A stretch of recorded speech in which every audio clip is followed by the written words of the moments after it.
കേരളത്തിന്റെ മനസാക്ഷിയെ മരവിപ്പിച്ച വിതുര പെൺവാണിഭ കേസ് വീണ്ടും വാർത്തകളിൽ നിറയുകയാണ്. പതിറ്റാണ്ടുകൾ നീണ്ട നിയമ പോരാട്ടത്തിനൊടുവിൽ കേസിൽ ഒന്നാം പ്രതി കൊല്ലം ജുബൈറ മൻസിലിൽ സുരേഷിന് 37 വർഷം കഠിന തടവ് വിധിച്ച് കോട്ടയം അഡീഷണൽ ജില്ലാ സെഷൻസ് കോടതി ചരിത്രപരമായ വിധി പുറപ്പെടുവിച്ചിരിക്കുന്നു. 1995 തുടങ്ങിയ ആ ക്രൂരതയുടെ കഥ നിയമത്തിന്റെ നൂലാമാലകളെ ഭേദിച്ച് 2026 എത്തുമ്പോൾ അത് കേവലം ഒരു ശിക്ഷാവിധി മാത്രമല്ല, മറിച്ച് അതിജീവിച്ചവളുടെ നിശ്ചയദാർഢ്യത്തിന്റെ കൂടി വിജയമാണ്. എല്ലാം തുടങ്ങിയത് വിതുര എന്ന മനോഹരമായ ഗ്രാമത്തിൽ നിന്നാണ്. 1995 അവസാന നാളുകൾ. ഒരു അകന്ന ബന്ധുവായ യുവതിയുടെ രൂപത്തിലാണ് ചതി ആ പെൺകുട്ടിയെ തേടിയെത്തിയത്.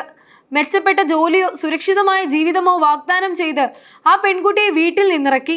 എന്നാൽ ആ യാത്ര അവസാനിച്ചത് ക്രൂരമായ പീഡനങ്ങളുടെയും കച്ചവടത്തിന്റെയും ചതുപ്പു നിലയങ്ങളിലായിരുന്നു. ഒന്നാം പ്രതിയായ സുരേഷിന് ആ പെൺകുട്ടിയെ കൈമാറുന്നതോടെയാണ് കേരളത്തെ ഞെട്ടിച്ച ഏറ്റവും വലിയ പെൺവാണിഭ പരമ്പരയ്ക്ക് തുടക്കമാകുന്നത്. 8 മാസത്തോളം നീണ്ട തടവു ജീവിതം. കേരളത്തിനകത്തും പുറത്തുമായി 24ഓളം സ്ഥലങ്ങളിൽ ആ പെൺകുട്ടി ലേലം വിളിക്കപ്പെട്ടു. കൊല്ലം സ്വദേശിയായ സുരേഷ് വെറും ഒരു പ്രതിയല്ല, മറിച്ച് സ്ത്രീകളെ ചരക്കായി കണ്ട് വിപണനം ചെയ്യുന്ന ഒരു വലിയ ശൃംഖലയുടെ തലവനായിരുന്നു. ഒളിവിൽ പോകാനും വേഷം മാറാനും വിദഗ്ധനായ ഇയാൾ ഷംസുദ്ദീൻ എന്നും ഷാജഹാൻ എന്നും പല പേരുകളിൽ അറിയപ്പെട്ടു. ഒരു കാലത്ത് പോലീസിനെ പോലും വട്ടം കറക്കിയ ഇയാൾ നീണ്ടകാലത്തെ ഒളിവ് ജീവിതത്തിന് ശേഷമാണ് പിടിയിലായത്. ഈ കേസിൽ സുരേഷിനെതിരെയുള്ള പുതിയ ശിക്ഷാവിധി പ്രകാരം അന്യായമായി തടഞ്ഞുവെച്ചതിന് 1 വർഷം, 10 ദിവസത്തിനു മേൽ തടഞ്ഞുവെച്ചതിന് 3 വർഷം, പെൺകുട്ടിയെ വിൽപ്പന നടത്തിയതിന് 10 വർഷം, പ്രായപൂർത്തിയാകാത്ത പെൺകുട്ടിയെ വാങ്ങിയതിന് 10 വർഷം, വ്യഭിചാരശാല നടത്തിയതിന് 3 വർഷം, വ്യഭിചാരത്തിന് പ്രേരിപ്പിച്ചതിന് 10 വർഷം എന്നിങ്ങനെ മൊത്തം 37 വർഷം കഠിന തടവ്. ഇതോടൊപ്പം 14,000 രൂപ പിഴയും കോടതി വിധിച്ചു.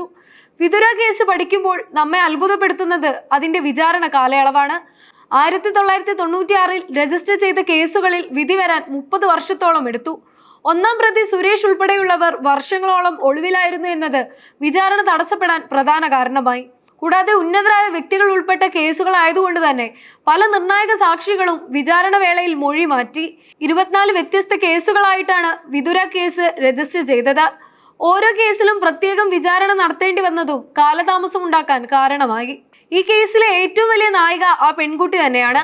പ്രലോഭനങ്ങളെയും ഭീഷണികളെയും അതിജീവിച്ച് 30 വർഷമായി അവൾ കോടതിയുടെ വരാന്തകളിൽ കയറിയിറങ്ങി.